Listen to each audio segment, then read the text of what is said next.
குரு வாழ்க, குருவே துணை.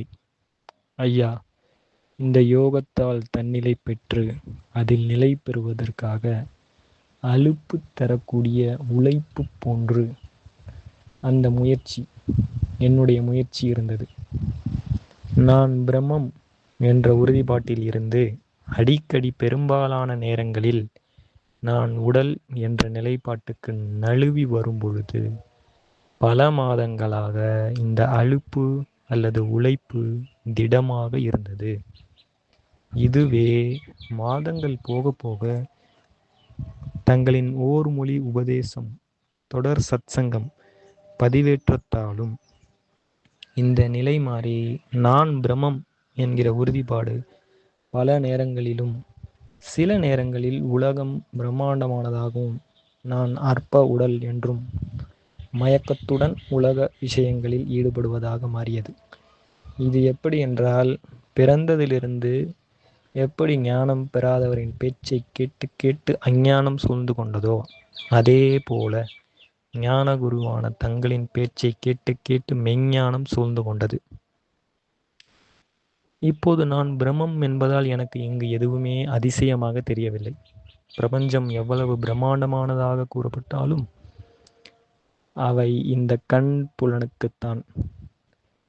தவிர ஆரம்பத்தில் நான் பல விஷயங்களை அருவருப்பாக பார்த்ததெல்லாம் இப்பொழுது அப்படி தோன்றவில்லை.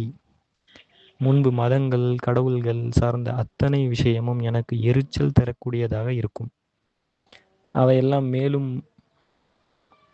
அவையெல்லாமும் மேலும் குருமார்களின் பலதரப்பட்ட நிலைகள், உபதேசங்கள் எல்லாம் இப்பொழுது என்னுடைய திட்டப்படியே மிக சரியாக நடக்கிறது. அந்தந்த மன முதிர்ச்சிக்கு தக்கவாறு அந்தந்த நிலைகளில் நானே வழிபடுகிறேன். தற்கொலைகள், கொலைகள், விபத்துகள் எல்லாம் மிக சரியாகவே நடக்கிறது. சரி பிழை என்பதெல்லாம் மனதால் சிந்தித்தால் தானே. இந்த மனம் கூட இப்பொழுது அந்நியமாக இல்லை. மனதின் கற்பனை எல்லாமே என்னுடைய மலர்தலே. இந்த கற்பனையினால் தானே இவ்வளவு அழகுடன் கூடிய பிரம்மாண்டமான பிரபஞ்சத்தை உருவாக்க முடிந்தது. முன்பு மரணம் ஒரு புதிராக, பதற்றமாக இருந்தது.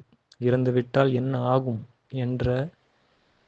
ஆனால் இந்த மெய்யுணர்வில் நான் நானாக இருக்க, மரணம் என்பது சட்டையை தேவைப்பட்டால் மாற்றிக்கொள்ளலாம், அல்லது இத்தோடு முடித்து கொள்ள வேண்டும் என்றால் முடித்து கொள்ளலாம் என்பதாகிவிட்டது. தோற்றத்திற்கு தான் மரணத்தில் இந்த உடல் நசிகிறதே அன்றி நான் வியக்தமாக அவ்வியக்தமாக இருக்கிறேன். மேலும் ஒவ்வொரு ஞானியும் ஒவ்வொரு விஷயங்களை தங்களது ஞானத்தில் அல்லது அனுபவத்தில் அனுபவிக்கிறார்கள் என்றால் அதே விஷயங்கள் அப்படியே எனக்கு அனுபவத்திற்கு வர வேண்டும் என்கிற அவசியமும் இல்லை. எனக்கு வேறு விதமாகவும் வரலாம், அல்லது அந்த குறிப்பிட்ட நிகழ்வுகள் நிகழாமல் போகலாம். ஆனால் அந்தந்த அனுபவங்களாய் அந்த அனுபவிப்பவனாகவும் இருந்தது நானே. ஆசை என்பது மிகப்பெரிய குற்றமாக ஆன்மீகத்தில் கருதப்பட்டாலும் இத்தனை வெளிப்பாடுகளும் தேவையானவற்றை நான் அனுபவித்து இன்புறவே, ஆனால் பேய் போல அவைகளை பற்றி சுற்றி திரிவதற்கு அல்ல.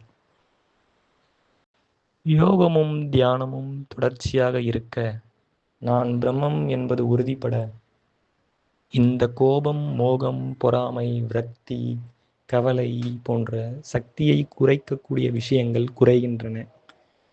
அப்பொழுது நம்முடைய உழைப்பில்லாமலேயே, முயற்சி இல்லாமலேயே கண்ணை மூடினாலும் வெளியே பார்த்தாலும் என்னையன்றி வேறு எதுவும் இல்லை என்பது அனுபவத்திற்கு வருகிறது. அமைதி கூடிய மென்மையான தன்னுணர்வு நிலை பெறுகிறது. எளிமையாக சொன்னால் நான் மட்டும் இருக்கிறேன். இவ்வளவு நீண்ட பதில் நான் எப்படி இருக்கிறேன் அல்லது என்னுடைய புரிதல் என்ன என்பவற்றை அப்படியே உங்களுக்கு பகிர்ந்து கொள்வதற்காக ஐயா. எனக்கு இங்கு சாதிப்பதற்கு எதுவும் இல்லை, அடைவதற்கும் எதுவும் இல்லை, ஆன்மீகத்தில் முன்னேறுவதற்கும் எதுவும் இல்லை. நான் நானாகவே இருக்கிறேன். அதற்காக வாழ்க்கையில் நடத்துவதற்காக உழைக்க தேவையில்லை என்ற அர்த்தமில்லை. இந்த உடல் இருப்பதற்கு ஏதாவது ஒரு காரணம் இருக்கிறது என்றால் அது என் குருவின் கட்டளையாகிய உன்னை நீ காண வேண்டும் என்பதே தவிர மற்றதெல்லாம் இரண்டாம் பட்சமே.